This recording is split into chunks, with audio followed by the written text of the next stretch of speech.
हे बघा, अडचणीच्या काळामध्ये एखादं आव्हान जर देशाचा मोठा नेता करत असेल, त्या आव्हानाचं काही प्रमाणात आपण स्वागतच केलं पाहिजे. पण विषय एवढाच आहे की दुसऱ्या बाजूला जेव्हा आम्ही महाराष्ट्र सरकारकडे बघतो, मोठ्या प्रमाणात भ्रष्टाचार या महाराष्ट्रामध्ये सुरू आहे. आता जिथं मी उभा आहे, शक्तीपीठ महामार्गामध्ये 40,000 कोटीचा भ्रष्टाचार त्या ठिकाणी होईल असं आम्हा सगळ्यांना तिथं वाटतं.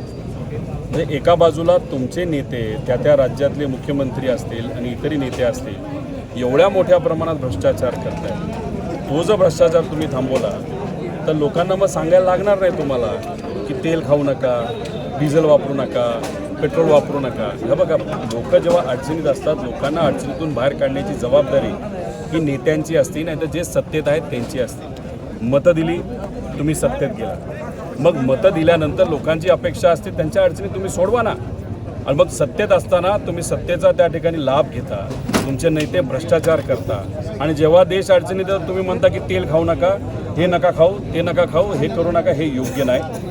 आणि त्याच्याच बरोबर हे परराष्ट्र धोरण जे आपल्या देशाचं आहे ते फसलंय. इराण आणि भारताचं खूप चांगलं नातं होतं. इराणचं नातं तसंच जर आपण ठेवू शकलो असतो आणि अमेरिकेसमोर आपण चुकलो नसतो, तर आज आपल्या तेल आणि आपल्याला LPG गॅस हा तसा स्वस्तात आणि वेळेवर मिळाला असता.